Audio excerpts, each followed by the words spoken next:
In the news today, from the strange news that the hyperbaric season might be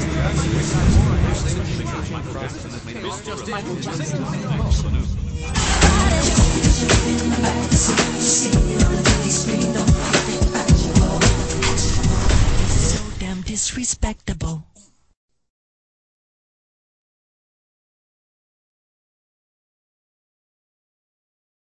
Today we have a phenomenal guest in Michael Jackson. Good morning, Michael. Good morning, Jesse. How are you? Good. You remember we met on 47th Street way many years ago. Your father brought you and the guys by the office in your station wagon. You were performing at the Regal Theater. Do you remember that? Yes, I do remember. It was a long time ago. I was just very little. What do you remember about that period? Oh, I remember what we were wearing, kind of like dashikis and bell-bottom pants. And I just remember the love from the public was very great in accepting what we had to offer. And the support from, the people at that time was just beautiful. The black people was fantastic. You were always very kind to us as well. Good. Did your mom make those outfits? Yes, she did. She always made all of our clothes. My mother would sew and stitch everything. Everything we wore as before really making it at Motown. I remember so well that Junior Griffin came up with your dad and asked, could you guys be a warm-up act at Expo? And we had to make room for you in our schedule. Then you guys stole the show. Oh, I remember those shows. And then you had a big afro at the time. Don't remind people of that, Michael. You did so very well. But during that time, you were just getting hooked up with Motown. Who discovered you for Motown? Well, in complete truth, it was Gladys Knight and a guy named Bobby Taylor, and they were so impressed with what we were doing. And Berry Gordy wasn't interested at first, but eventually he loved us and wanted to sign us. And after being signed, since Diana Ross was their biggest star at the time, they used her as the vehicle to introduce us to the public. The first album was called Diana Ross Present the Jackson 5. At that time, who were your favorite artists? Oh, God, I love Diana Ross, and I love James Brown, and I still do. I love all these artists still to this day. I love Jackie Wilson. Sammy Davis Jr., I loved him as well. Did you get any of your moves from Jackie Wilson? Oh, yes, of course. All of these artists inspired me very much. Michael, in this whole developmental period, I would call it ground zero, like Gary in the Regal Theater and the Expo and the early meeting of Berry Gordy and Motown. What about it do you remember the most? This period, for me, what stands out is, because I was so young at that, I was like around 8 or 9. I just remember the environment, what it was like, all the music I was hearing, because my father played guitar, my uncle played guitar, and I remember seeing marching bands go down the street, and I remember the rhythm of the band and the beats of the drum. I used to dance to the rhythm of the washing machine. If my mother went to the corner store to wash the clothes, I would dance to the rhythm, and people would crowd around. You remember you said that Jackie Wilson and James Brown and Sammy Davis were heroes. Did you ever see them perform? Yes, of course I did, and they were friends of mine, all these great artists. That's where I was so lucky, because I was just a little kid looking up to these people, and I got to know these great artists. These were the best entertainers in the world. You were like so little and so small. You were a part of the Jackson 5. At what point did you realize that you were a showstopper? You know, when you have a special ability, you don't realize it because you think everybody else has the same gift that you have. People were so inspired by my singing, and they loved it. And I didn't realize why they were clapping or crying or start to scream. I really, truly didn't, Jesse. I think it was just later on in life when people would come to me and say, do you realize you have a special gift or you have a special talent? And I just remember from my mother, who's very religious, always telling us to always thank God, thank Jehovah God for your talent, your ability. It's not our doing, it's from above. So we were always humbled.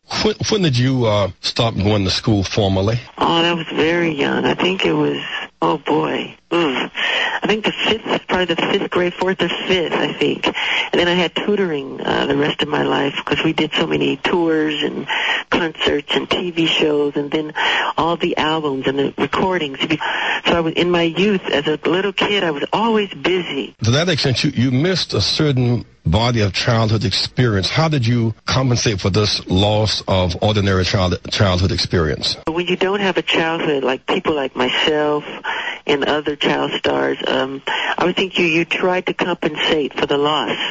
So later on, you try to catch up, and that's why you may see a theme park or amusement rides or that kind of environment at my home. But I like to do it to help other children who are less fortunate, to let them see the mountains or to go on the rides or to watch a movie or to have some ice cream or something. So you did have a family. How many was in the family? It was originally 10 of us. There's nine.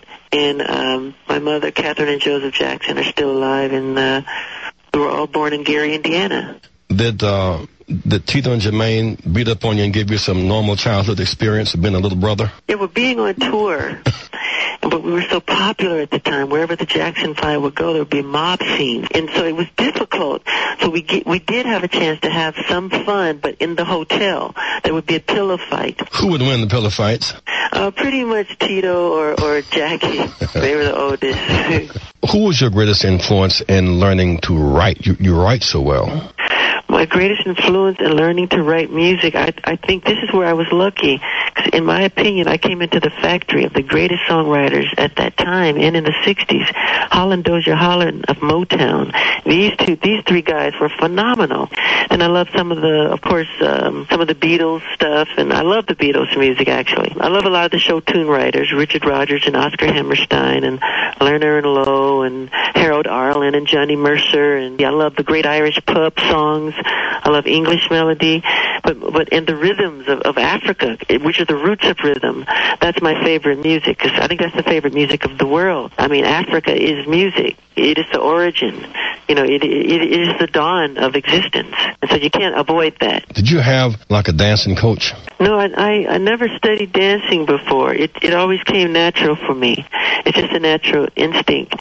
And when I was a little kid, Fred Astaire used to always tell me how he felt in his heart that I was going to be a very special star. And I used to just look at him thinking, what are you talking about? But he could see, Michael, where did the moonwalk come from? The moonwalk is a dance that I would love to take credit for, but I can't, because I have to be completely honest here. These black children in the ghettos they have the most phenomenal rhythm of anybody on the earth. I'm not joking.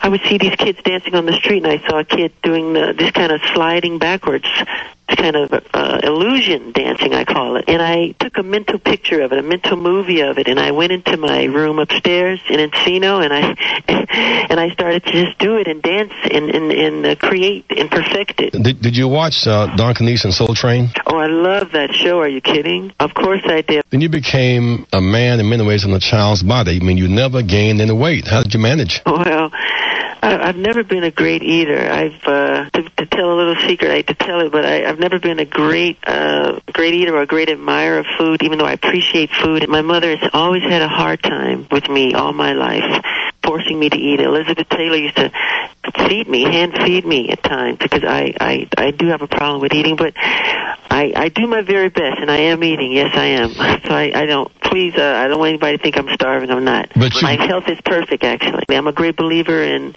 holistic, natural foods and eating, and where I eat, and herbs and things.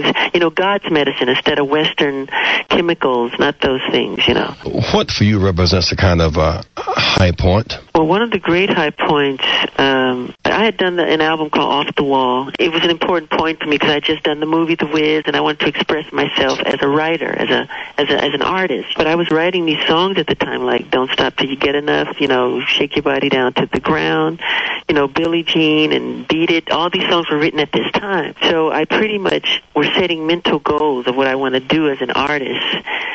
And that was a high point for me during the winning of the Grammys for the Off the Wall album.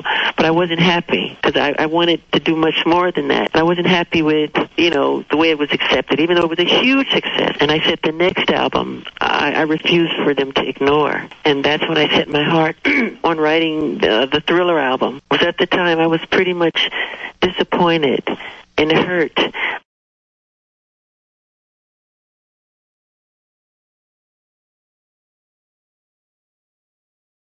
I used to see signs of graffiti saying disco sucks.